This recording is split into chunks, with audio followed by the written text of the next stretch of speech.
After finally watching James Gunn's Superman and absorbing this incredible movie, I am glad to be able to say that Superman is cool, actually. Even though this was something I always knew growing up, the last few years have made it pretty easy to forget for a bunch of reasons. But after watching what has become one of my favorite movies of all time, and what I think is a top 10 comic book movie, I think things are finally going to change with how people, me included, look at Superman. So enjoy this semi-movie review, semi-discussion on Superman, and how he is truly one of the best superheroes of all time, even though the public has kind of forgotten that. There isn't much for me to say about Superman that hasn't been said already. The man is the most popular superhero ever, one of, if not the oldest too, and has had millions of iterations, interpretations, and stories that showcase what Superman means to every respected person who has done something with the character. Some of my earliest memories of him are a few of the comics I would find in my dad's collection, some glimpses at the original movie with Christopher Reeve, the 90s cartoon that I love so much, and Lego Batman 2. Generational game right there. But I always thought that Superman was a cool guy. He could pretty much do everything and everyone loved him. In my eyes, there would be no valid reason to hate on Superman. But then the big switch up happened.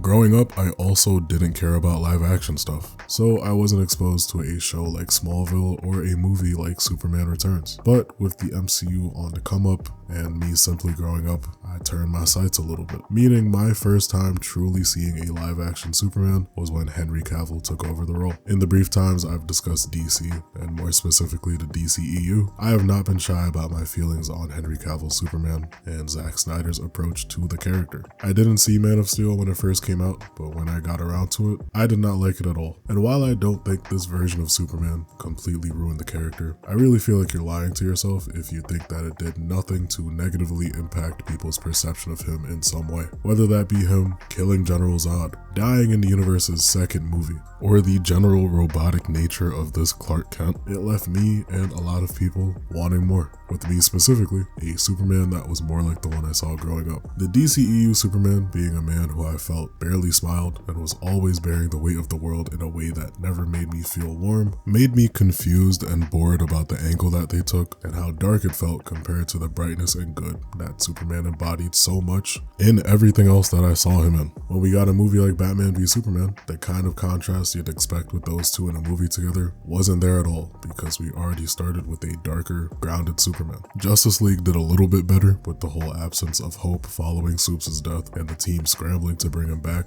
but again, it never really got to the level of Superman that I had been wanting to see, but it got close to it at the very end, even though we never actually got to see it. The lackluster stories that were getting pumped out caused the rise of the whole Superman is boring allegations. These movies just didn't have the spark of their Marvel counterparts and failed to create iconic moments on the big screen. Instead, we got Super Jesus, who was either super OP anytime he was fighting, throwing civilians through walls and being called a false god, or him being dead. We also got this weird period in the DCEU where it felt like they didn't know what to do with Superman. He had a faceless cameo in Shazam, which was cool in the moment. Then there was The Flash, a movie that I've only grown to dislike more and more as time goes on, where we quickly see Henry Superman on a TV screen, which felt crazy when you get through the rest of the movie and realize that every other member was in the movie in a much higher capacity, aside from Cyborg, for good reasons. And if we want to take a look at Superman as a whole, you've got the terrifyingly bad CGI toward the end where all of the universes start colliding. Why were there more Superman cameos than Flash related ones in a Flash movie? I could not tell you, but at least we got Nick Cage, right?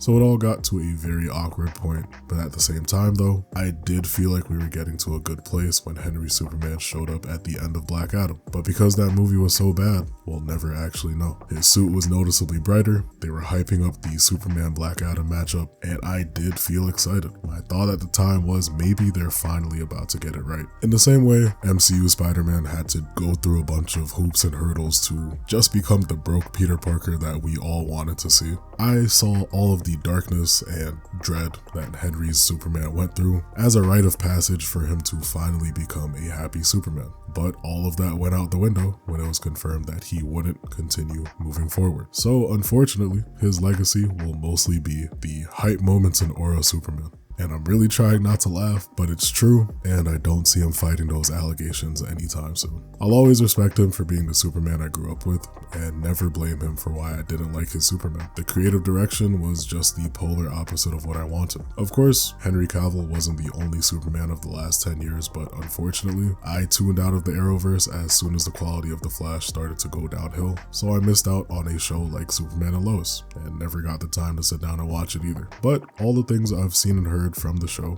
have only been good, and for a good while, I have heard people call Tyler Hoechlin the best live-action Superman. Then there's also My Adventures with Superman, another show I've been meaning to watch, but have heard a lot of good things about. And this is the point where I'm slowly realizing that maybe the bad Superman taste that I've had all these years might be the reason for me never checking these shows out. Even though I personally never spent time with them, they were kind of running defense in the background to help preserve the image of Superman. And for the audiences that did tune in and have never read a comic book, showed what Superman is really like. However, you can't talk about the public's perception of Superman over the last few years without discussing the rise of the evil Superman trope. Homelander, Omni-Man, Injustice, the nightmare future of the Snyder movies. I mean, James Gunn even did it with Brightburn, and how could I forget Sentry and Thunderbolts? Can't wait to talk about that movie, by the way. The prospect of the super powerful Boy Scout being a sinister figure instead took over in the mainstream for a hot minute. And at first, it was interesting, I'll be honest. I'll never forget feeling a genuine fear of Homelander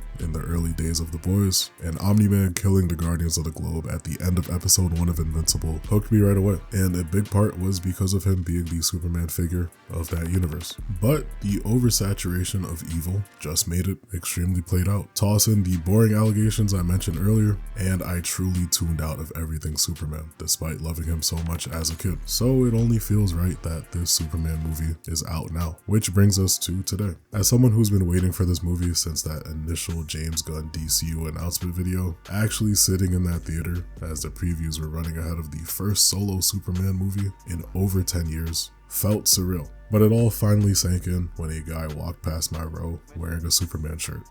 This was easily one of the most comic booky movies to exist in the genre, and I truly believe this is the best Superman we've gotten. I haven't gotten to talk about my excitement leading up to this movie because your boy has been busy. I still remember when the first teaser dropped, and even though I have never been given a reason to doubt James Gunn when it comes to comic book projects, I fully accepted that an all-timer was on the way, and this shot that almost made me tear up cemented that. The colors, the shots we got shown, and the emotions that I could feel coming out of it had me feeling a way I hadn't in a while. I've said over and over again that my biggest dream for this movie was to make me feel like I was seeing a Superman that made me feel like a kid again, and I got it.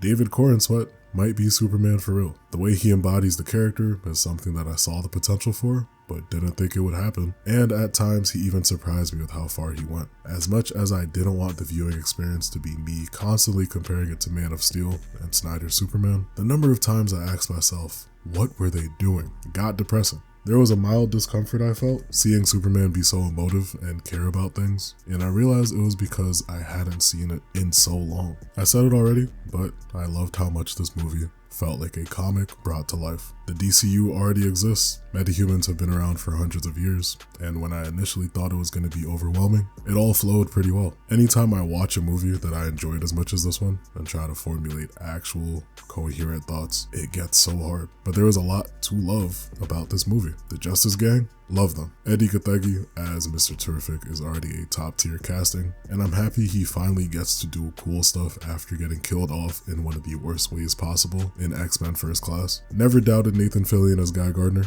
so he cooked as expected. And Isabella Merced was great, even if she didn't get a lot of screen time. Loved everybody at the Daily Planet. Rachel Brosnahan was the best Lois Lane I think we could have asked for, and had a top tier performance alongside David Corenswet. But if there was one person better than her or David Corenswet as Superman, it was Nicholas Hoult as Lex Luthor. Lex Luthor, I flip-flop between the two. As I mentioned earlier, I hold the 90s cartoon very near and dear to my heart, so the Lex Luthor of that series kinda set the tone for me. I'm not gonna talk about Jesse Eisenberg's Lex because I get frustrated when I think about him for too long. He played the Nemesis role well, but everything else about him was so questionable that it overshadows the good, like this scene here. But Nicholas Hoult might very easily be the best Lex ever. I don't know if I've ever seen such cartoonish evil in one of these movies, but he nailed it. It was like he channeled any of the frustration that came with not being cast as Superman and turned it into the pure hatred we got to see. That speech about envy that he gave toward the end made me realize what a true D1 hater looks like. The emotional beats across the movie were immaculate whenever the movie went there. The scene at the Kent farm nearly got tears out of me because the message was so strong. I got chills seeing that kid from Jarhanpur plant the flag in full context. Clark's speech toward the end about being human. That's that real music, man. Come back home.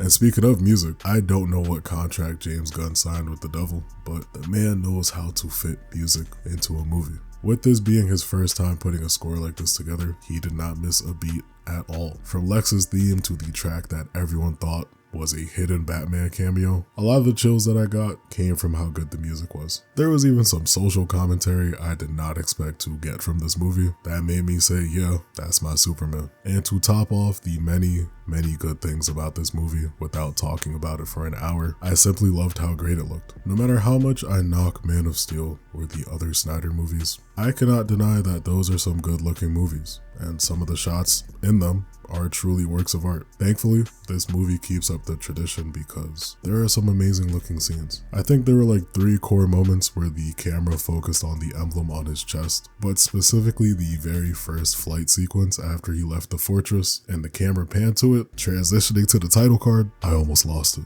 I turned to my brother and I said, yeah, this is the one. James Gunn crafted a story that was as heartfelt as he advertised it to be. The story hit hard and felt like a cartoon in the best way possible. I've seen people complain about the pacing or certain decisions, and of course, after sitting with the movie, I have to agree that the movie wasn't perfect, but I enjoyed how fast-paced it was. This was the kind of story structure I wanted, and with how much was riding on this movie, socially, economically, spiritually, I'm flying.